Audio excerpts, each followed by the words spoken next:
You're listening to Rolling Recklessly, the podcast where dice hit the floor, paint gets spilled, and no game ever goes exactly as planned. I'm Grizzly, and here we dive headfirst into Warhammer, tabletop gaming, and the beautiful mess that is the hobby life. From epic crits to absolute disasters, we'll cover it all. So grab your minis, roll with me, and let's get reckless.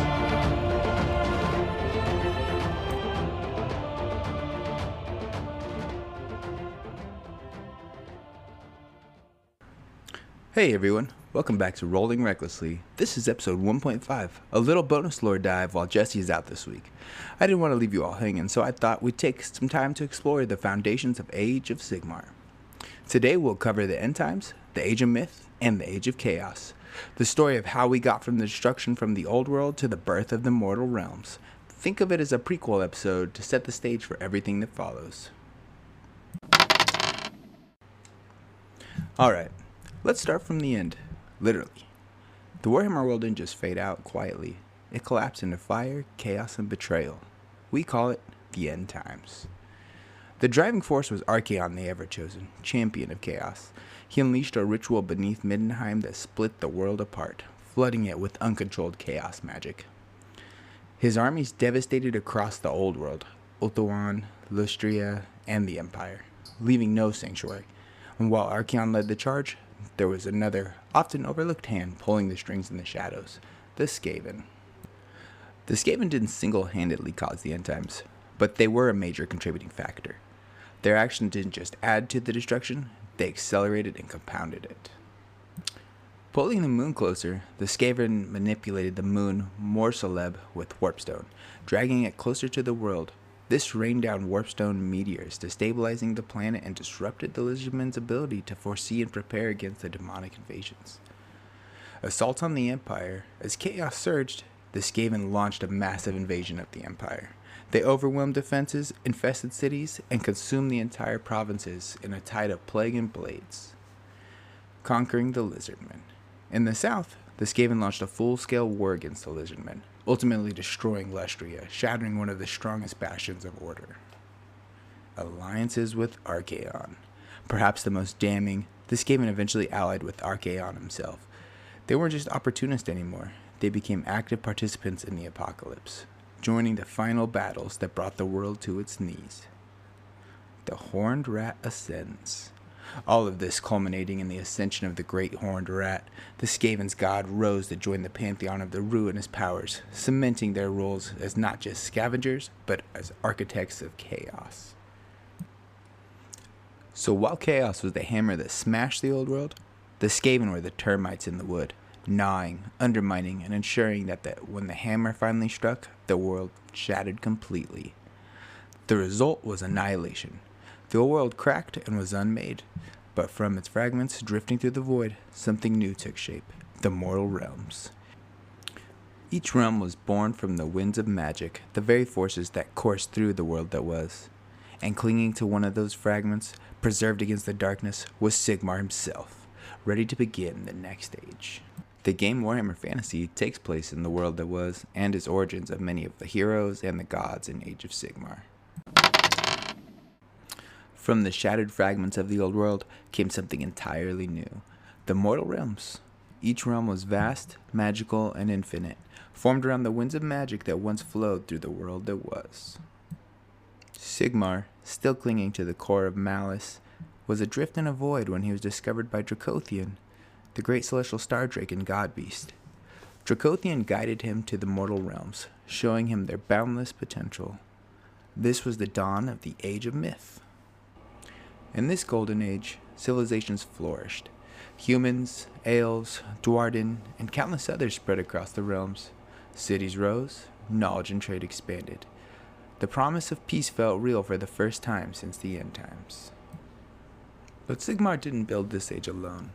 He sought out allies to help form the Pantheon of order, gods and godlike beings who would help guide the realms. This included Tyrion, Teclis, and Malarian, the elven gods, Grungi and Grimnir, the Dwarden brothers, Alariel, the goddess of life and mother of the Sylvaneth, and Nagash, the god of death. Nagash was no minor figure. He shaped Shaiish, the realm of death, into a vast necropolis. He commanded armies of the undead, raised monuments to his power, and sought to impose his law across the cycles of life and death. For a time, he worked alongside the Pantheon, though always with an agenda of his own. But cracks formed in the alliance. Grimnir perished in the battle with the salamander god-beast Volcatrix. Grungi withdrew, and Nagash, ever suspicious, eventually began to resent Sigmar's plans. When Sigmar started forging the Stormcast Eternals from mortal souls, Nagash saw it as theft, a direct violation over his dominion over death. Their alliances shattered, and Nagash withdrew into Shyish. So while the Age of Myth was golden, a time of unity, growth, and hope, it was also the beginning of fractures, rivalries, and betrayals that set the stage for the next great collapse.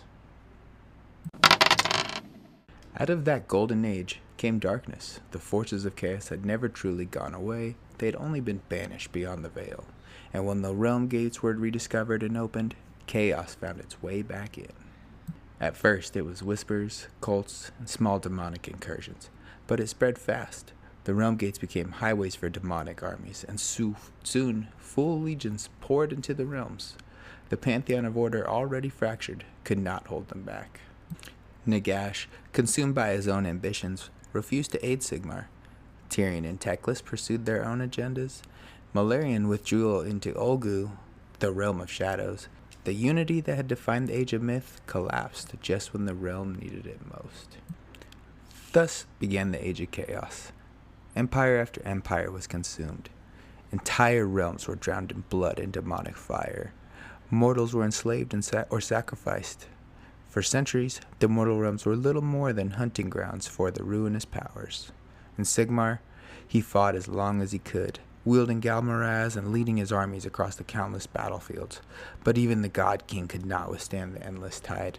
At last, Sigmar retreated to Azyr, sealing the gates. From his celestial fortress, he brooded, but he also prepared. In secret, he forged a new weapon of hope, the Stormcast Eternals. The realms burned, but Sigmar was not done. His reckoning would come with the Age of Sigmar, heralded by the Realmgate Wars, but that's for the next episode. So that's the foundation. The destruction of the old world, the rise of the mortal realms, and the tragic fall into chaos. Next time we'll move forward into the Realmgate Wars and the dawn of the Age of Sigmar itself. But before I go, I want to remind you about our very first giveaway. We're giving away 1 box of Nerdlings. These little guys are pretty special to me. When me and my girlfriend first got into Warhammer, I chose Sylvaneth and she chose Magakin and Merc. The Nerdlings were one of the first models that we kind of picked up together, so it felt right to make the prize our first community giveaway here on Rolling Recklessly. To enter, all you need to do is follow us on Instagram at Rolling Recklessly Podcast, like the giveaway post, tag 3 friends, and then comment your favorite Warhammer faction and why. There's also bonus entries if you can follow the podcast and share it in your stories. The giveaway runs for a month, so about October 1st, or until we hit 250 followers, US only. And coming up next, Jesse will be back with me as we dive back into a review of Spearhead, the brand new way to play Age of Sigmar. We'll break down our first games, share impressions, and we'll talk about what it can mean for the community. You don't want to miss out. Thanks for listening to this solo lore dive, and as always, may your crits be high, your paint never dry, and your rolls ever reckless.